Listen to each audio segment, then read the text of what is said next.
¿Qué tal? Muy buenas, soy Eduardo Briceño y este es el primer episodio de Converso, el programa de entrevistas favorito de tu entrevistador favorito. En esta ocasión nos encontramos con el poeta Marco Martos.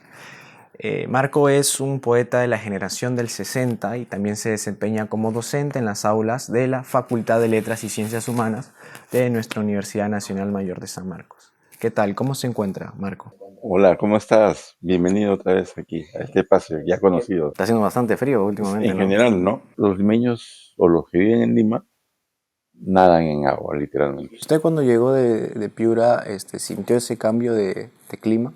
Sí, y cambio de situación también. Bueno, que no se ofendan, pero Lima me pareció la ciudad más horrible del mundo. A propósito de eso, quería hablarle sobre, bueno, más que nada una sección. Yo sé que quizás está un poco aburrido de que le pregunte sobre el poema El Perú, que probablemente es su poema más reconocido. Sin embargo, a mí me da especial curiosidad el hecho de que usted tiene una sección entera en este libro, Caballera de Berenice, tiene una sección entera dedicada al Perú. Eh, ¿Por qué ama el Perú? Bueno, se dice que hay cosas que uno no puede cambiar y una de ellas es la relación con la tierra, con el lugar donde ha nacido, pero además son las raíces anteriores. ¿No? Mi familia es en su mayor parte los padres y abuelos de una provincia de Piura que se llama Huancabamba. Yo he nacido en Piura y Huancabamba es un sitio, vamos a decir, típico de la sierra peruana en el siglo XX por lo menos. Y, y, bueno, digamos, es natural que uno quiera lo que está cerca. Usted en un poema menciona que se siente como un viento suave Sí, que viento del sopla, Perú, que viento del sopla Perú, suave. ajá, un viento que sopla suave. Cuando usted estuvo, porque ahí menciona que usted estuvo en diferentes ciudades, ¿usted extrañaba al Perú cuando se estaba en esos Siempre, en lugares? todas partes, Sí. en todas partes. Pero al mismo tiempo he adquirido lentamente, porque los jóvenes lo adquieren mucho más rápido, la, la habilidad, vamos a llamarla así, de vivir en cualquier parte donde me haya tocado, ¿no? Y si pudiese elegir una ciudad favorita que no sea acá de Perú, ¿cuál elegiría? Elegiría Ginebra, en Suiza. Suiza. Sí. Es una ciudad muy apacible. Es la ciudad más limpia que yo conozco. Ese tipo de cosas me impresiona. Que no haya bulla y que sea apacible. Además está ahí enterrado Borges. Usted mencionó que vivió un tiempo en Ayacucho y ahí, a propósito de esta otra antología que solo recopila, se llama Tres Máscaras, solo recopila poemas relacionados a Ayacucho. Hay un poema en donde usted se refiere a Ayacucho como Macondo. ¿Por qué, por qué Ayacucho tiene ese lugar en su corazón? ¿Por qué es Macondo? Bueno, no que he hecho ahí amigos para toda la vida, pero además viví en Ayacucho el episodio más doloroso de mi vida también, entonces no me he olvidado que fue por eso lo de Macondo. Este, Hubo una protesta eh, sistemática contra una decisión del gobierno militar de esos años que presidía Juan Velasco. Y el gobierno decidió en el mes de diciembre del año 68 que los estudiantes de secundaria de colegios nacionales que fuesen desaprobados en 3 cursos al final, en diciembre, se volviesen pagantes. Entonces hubo protestas en todo el territorio nacional, pero claro, la atención pública estaba en otra cosa, estaba en las reformas que hacía Velasco. Entonces, como en Ayacucho y Huanta esas protestas fueron mayores y casi diarias, entonces, a lo largo de los primeros meses del 69 se vivió una situación de incertidumbre en Ayacucho y en Huanta. Y entonces, eh, el gobierno mandó los llamados Sinchis, que eran miembros de la Guardia Civil, pero altísimos, que medían más arriba de los 80 todos, y 1,90 como promedio, y tipos pues aguerridos y preparados para... Bueno, esto lo he visto yo. En Ayacucho, en una manifestación, entraron a matar, a la mano, a gente, y disparaban así como en una película. Yo estaba a 10 metros de eso, Y vio a o la gente 20. morir. He visto morir delante de mis ojos, como se dice, que es una redundancia, pero que es una frase enfática. Y después, bueno, la plaza se despejó, todo el mundo se fue, incluyéndome. Y yo regresé 2 horas después, porque tenía un amigo que vivía cerca y pues no había nadie en la plaza, nadie es nadie. Y apareció un camión militar y recogió parte de los cadáveres y los echaron como papas. Eso ocurrió el 21 de junio del año 69. Y es como si lo fuera ayer para mí. Y en ese momento que ocurría eso, yo dije, voy a procurar irme de Elbrus. Y lo hice. El poema Retablo usted lo escribe desde acá, viendo todo. El poema Retablo lo escribí en Francia. Yo recibía las noticias, estando en Francia, el 88, 89, todos los días salían noticias sobre el Perú en Le Monde, que era el periódico más importante de Francia. Y me acuerdo mucho que había una primera página que se puso en el pasillo de la universidad que decía Alan García sentado sobre un volcán. Y entonces a mí me preguntaban después, ¿qué va a pasar? Sí, pero el volcán no va a estallar, decía yo a los que me preguntaban. Y fue un milagro que Alan García no cayese en su primer gobierno.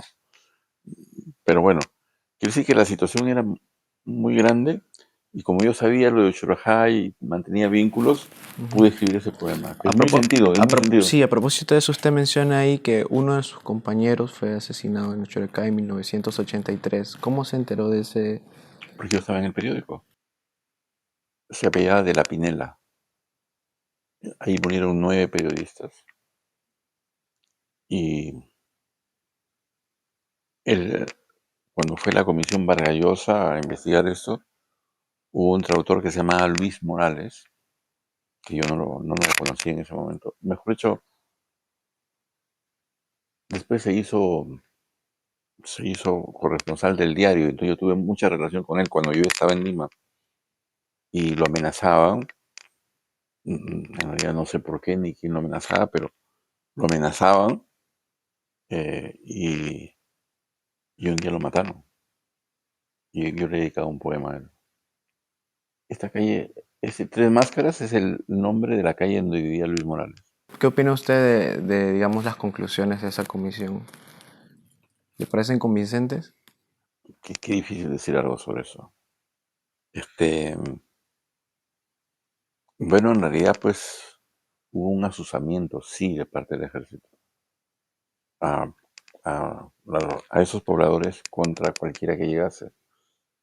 Y los periodistas fueron sospechosos, digamos, para los comuneros. Y, ¿cómo decir? Mientras más profundamente nos metemos en los pueblos de cualquier origen,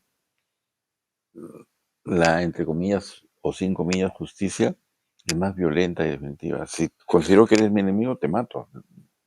Juicio, alguna vez, eso fue lo que pasó ahí. Eso fue, Actualmente se repite, según parece ser, ¿no? se repite. Porque eso me hace recordar el poema que creo que se llama 15 de diciembre del 2022 de sí mismo, ¿no? Sí. Usted en ese poema parece hablarle digamos, a la cúpula del gobierno, a las fuerzas militares, cuando se pregunta si ellos pueden dormir tranquilos. Sí. ¿Usted cree que ellos pueden ahorita dormir tranquilos? Yo creo que no. Yo creo que no, porque eso es algo inolvidable también para ellos. Si una persona mata a otra, no se olvida que lo ha hecho. Nada lo olvida. Y otra cosa es el juicio o la defensa que uno tenga, pero matar a una persona es espantoso. ¿Y usted cree que el- los encargados del actual gobierno, me refiero a la presidente, van a enfrentar de pronto juicio por lo que hicieron en 22? Yo creo que sí. Yo pienso que sí. Porque hay, hay delitos y decisiones que no prescriben. Y este es uno de ellos. En este momento, por donde van los miembros del gobierno, son rechazados. Incluso en lugares que parecen apacibles, como Piura. Hace 2 días en Piura, en Sullana exactamente, han tirado piedras a la presidenta. Eso no ocurría antes. Pifia sí era mucho. Yo era niño cuando a veces iba el presidente Prado, por ejemplo, al hipódromo, y entonces lo recibía una silbatina, Pero hasta ahí. y entonces él saludaba, como para los noticieros, ¿no? Entonces salía un público que decía algo, o lo silenciaba, y él salía saludando. Ya.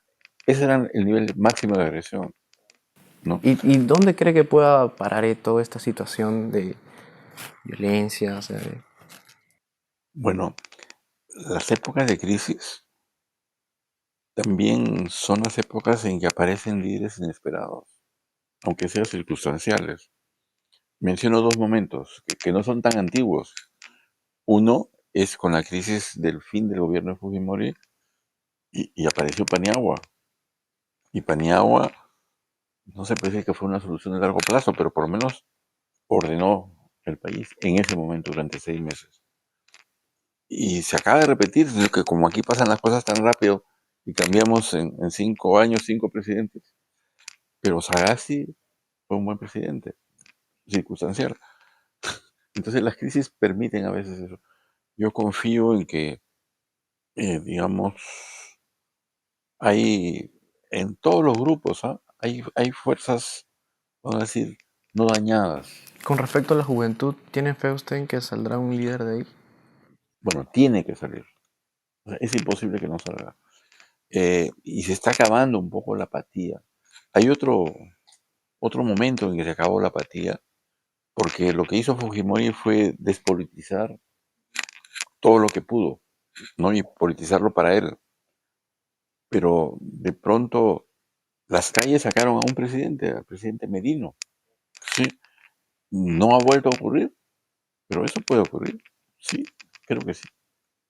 Hablando de este proceso de despolitización, creo que es algo que ha sucedido bastante en San Marcos. No sé si usted se ha fijado que la juventud cada vez muestra una tendencia más hacia la indiferencia política, sobre todo en San Marcos. ¿Qué, ¿Usted nota eso o qué opina acerca de eso? Básicamente es cierto, pero tenemos que apuntar a los indicios en contrario que también hay, Ujú. ¿no? Y fortalecerlos. ¿Cómo cuáles? Por, ¿Cuáles son los indicios? bueno, que de pronto los estudiantes en pleno, eh, por ejemplo, estaban a favor de la acogida en San Marcos de los que venían a protestar contra el gobierno. Eh, y las fuerzas del orden entraron a San Marcos, tuvieron a los chicos en el suelo, tirados como presos de guerra y amenazándolos, y encima han sido enjuiciados además. Y aun cuando hubo posibilidades de que ya los absuelvan de un delito no cometido, ese juicio no termina todavía por iniciativa de San Marcos. Entonces, yo no puedo estar de acuerdo con eso, con esa actitud general. Poniéndonos en la situación de lo que sucedió en cuanto a la entrada de las fuerzas del orden a San Marcos ilegítimamente, ¿cómo hubiese reaccionado usted siendo decano? O sea, ¿cómo mostrar esa oposición? Porque usted dice estar en contra, pero Siéndolo. Lo primero que hay que decir, siéndolo. Hace por lo menos 30 años, por lo menos 30 años, que San Marcos no participa en ningún debate nacional sobre ningún punto. Entonces, no somos solamente empleados del Estado, somos ciudadanos y formamos parte de eso que nos enorgullece tanto, que es la Universidad de Cana de América. ¿Y qué dice la Cana de América sobre la conducción del Perú? Algo tiene que decir. Pueden ser voces disidentes, o podemos, digamos, no estar de acuerdo en algo, pero lo que tenemos que estar de acuerdo es que tenemos que decir algo. ahora ya hablando un poco más del tema de usted como desde su etapa, digamos, como decano anteriormente, porque usted ha sido 2 veces decano en nuestra facultad, ¿no se arrepiente de nada?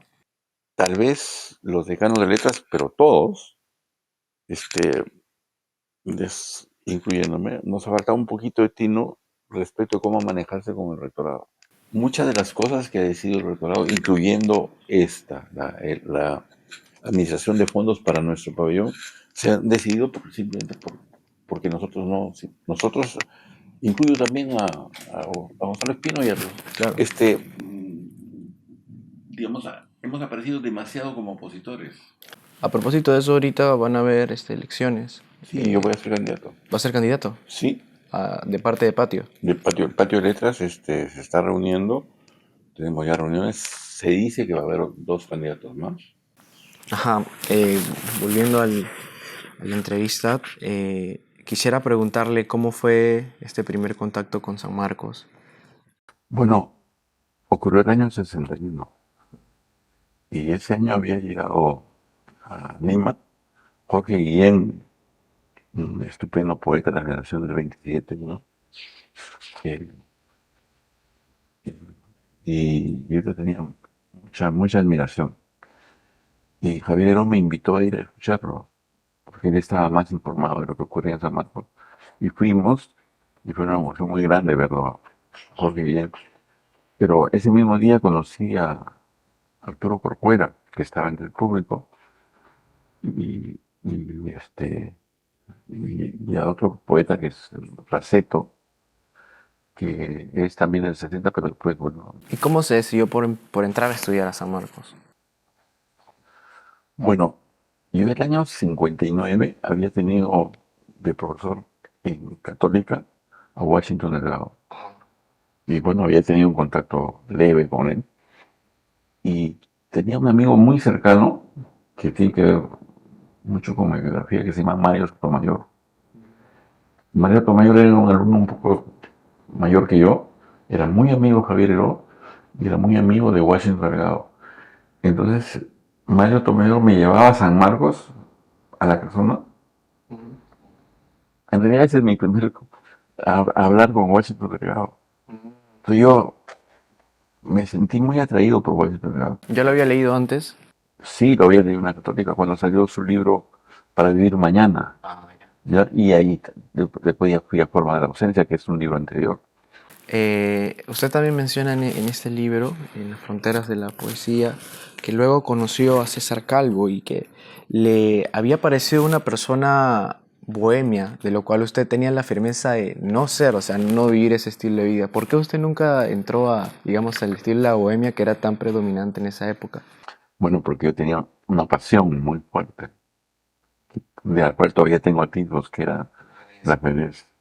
Yo jugaba ajedrez desde Piura y acá, bueno, entré a los clubes y fui ascendiendo y a primera categoría y fui de la selección peruana. Entonces un ajedrecista es como un deportista. O sea, tiene que entrenar todos los días y no tiene que estar no tiene que ser bohemio. ¿Y nunca hubo una experiencia que usted recuerde? Sí, yo sí estaba en bares, claro que estaba en bares. Inclusive la gente decía que yo tenía, como dicen, buena cabeza, pero no era algo que me llamara la atención. Y eso me ha preservado también toda la vida, porque yo no, después tampoco o sea, tomo un vino de cuando en cuando, vodka, pero cerveza no, por ejemplo. No me gusta mucho la cerveza. Pero es ¿cuántos bohemios he visto? ¿Cuántas personas se han perdido?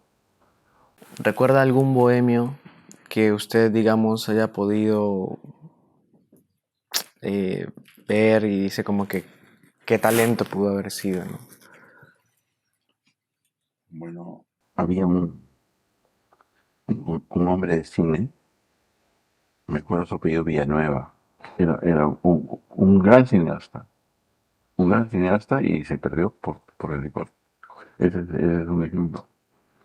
El otro es, imaginemos que Martín Adán no haya sido bohemio, San Tomás hubiera podido seguir. Sí. Sí. Eh, Vamos a decirlo, los que están en el bar no están escribiendo. Y el bar cobra caro, porque te cobra después también. En el sentido que reponerse es complicado, ¿no?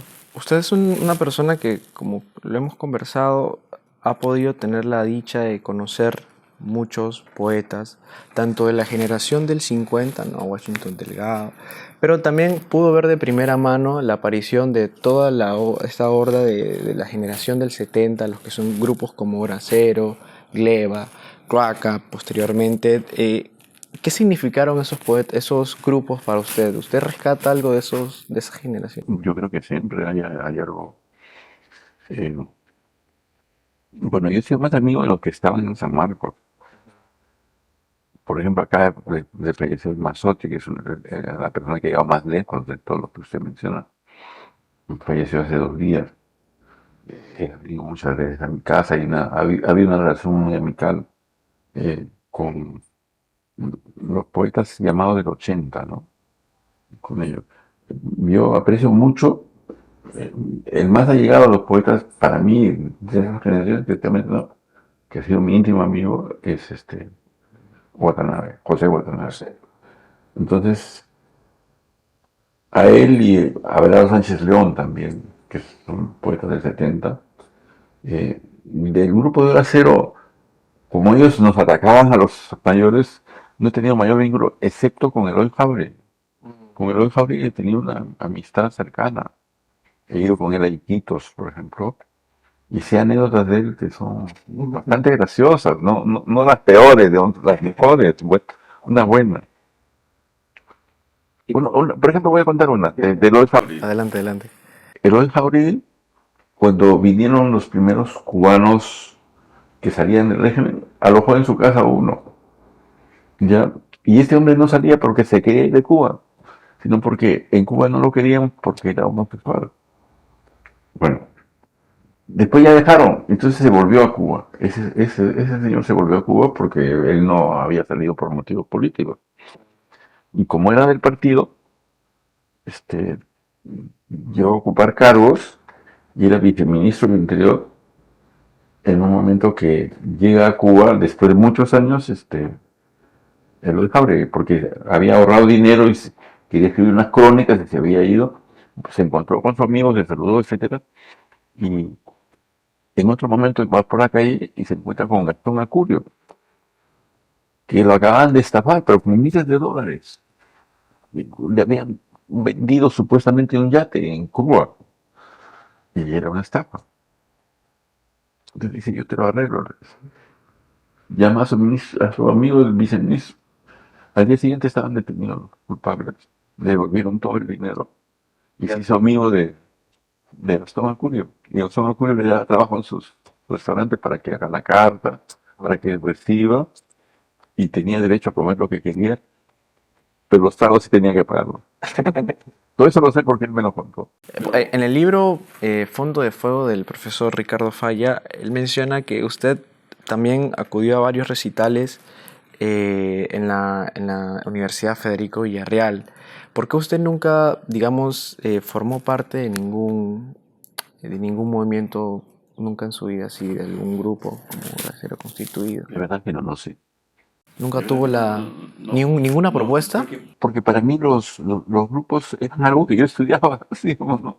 Eran los grupos, o sea, yo he leído bien los grupos de vanguardia y conozco de la vanguardia europea, ¿no? Entonces, y sé pues que los grupos se pelean siempre, y siempre se dividen. Eso no lo olvidé.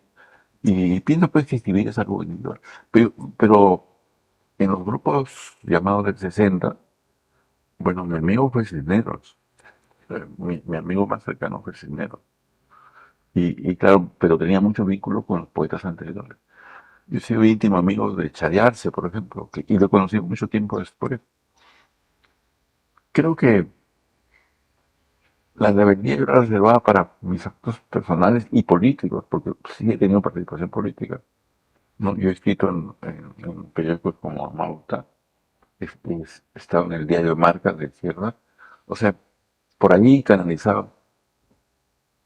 Francamente, algunas cosas que decían los poetas de hoy me parecían muy simples, ¿no? O sea, por ejemplo, que querían hacer la revolución desde la poesía, no sé, la revolución no es desde la poesía colabora, ¿no? Entonces, yo no veía, o sea, el poeta no es más que nadie en un grupo político, es igual, eso, ¿no? Claro. Eh, volviendo a un poco a su poesía, a mí me parece interesante el uso de la figura femenina dentro de la poesía. Yo tengo entendido que usted perdió a su mamá a los 16 años en Piura. ¿Siente que esto, o de qué forma impactó en su poesía? Bueno, yo todos los días pienso en mi madre, todos los días.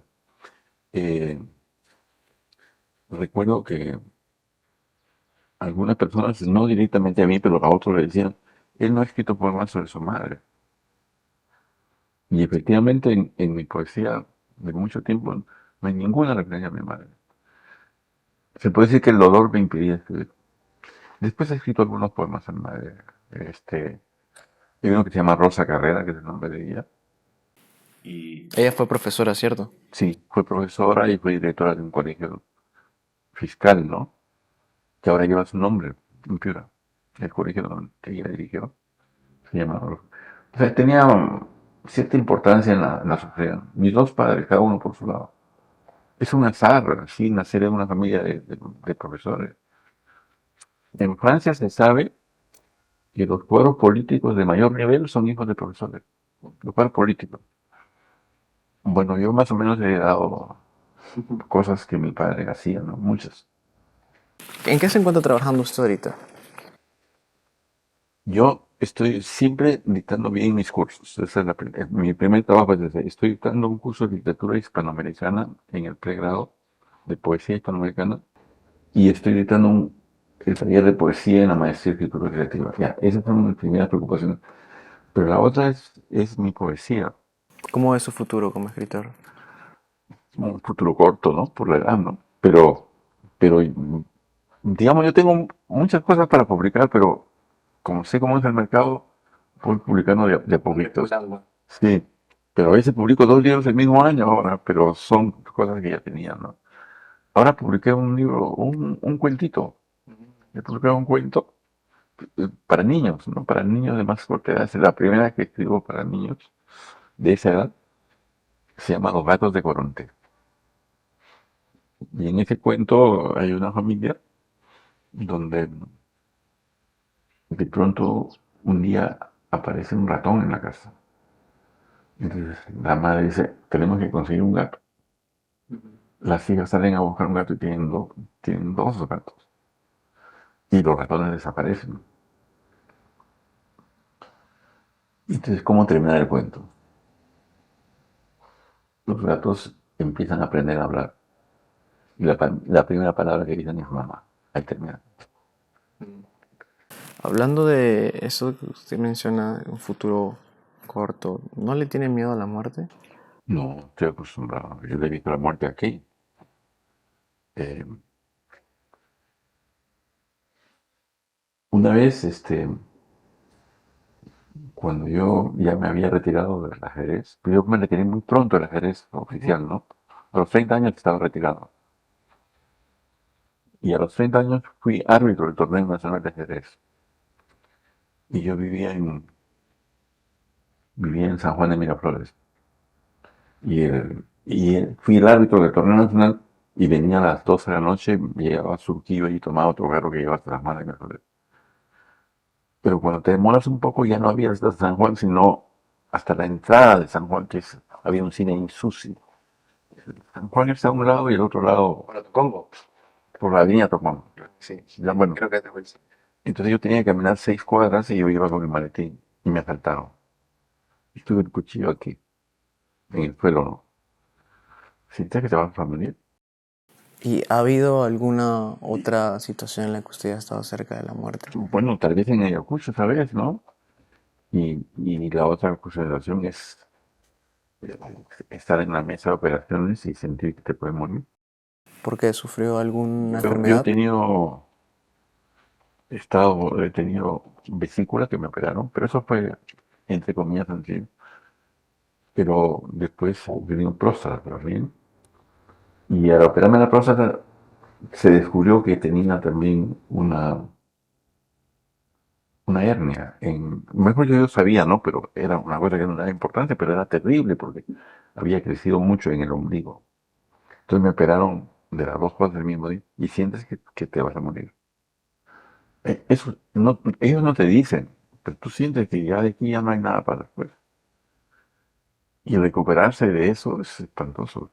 Yo sentía que estaba acostado, pero muerto, vivo muerto, ¿no?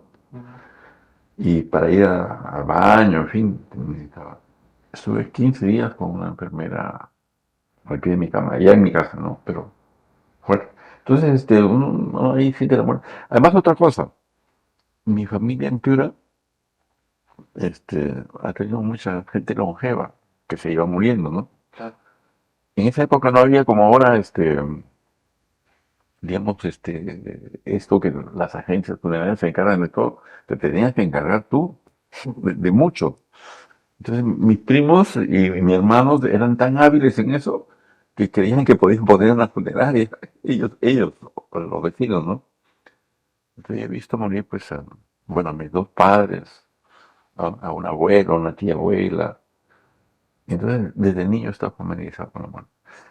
Y claro, también he visto de manera teórica, por ejemplo, esto, que es bien interesante. Dice Heidegger que el ser humano es el único animal viviente que tiene conciencia de la muerte y que eso es la característica del ser humano. Y una discípula de él, muy importante, que se llama Hannah Arendt, que es una paladina, digamos, si se puede decir paladina, de las mujeres del mundo, ella dice, pero la muerte es el final de la vida y antes de la muerte está toda la vida. Y eso es a lo que le podemos dar importancia. Y hay otra cosa que recuerdo siempre, que se parece a la que acabo de decir, que es de Platón. Eh, hay un apartado de Platón que se llama Tritón, que es un amigo de Sócrates. Tritón visita a Sócrates cuando está en la cárcel de Sócrates y le dice que quiere ayudarlo a escapar. Le dice, no, no voy a hacer eso, no se te ocurre, etcétera, ¿no? Eh, entonces Tritón le dice, tengo pena por ti porque vas a morir. Y Sócrates no le contesta, tú también vas a morir, sino le dice, mientras estás vivo, tienes algo que hacer. ¿Y tú qué tienes que hacer? Bueno, le dice, le debo el valor de un gallo a Esculapio que me lo ha fiado. Por favor, págalo por mí. Desde entonces, esa idea del gallo de Esculapio es la idea de que algo tenemos que hacer hasta el momento mismo de morir. Ya, eso lo practico yo.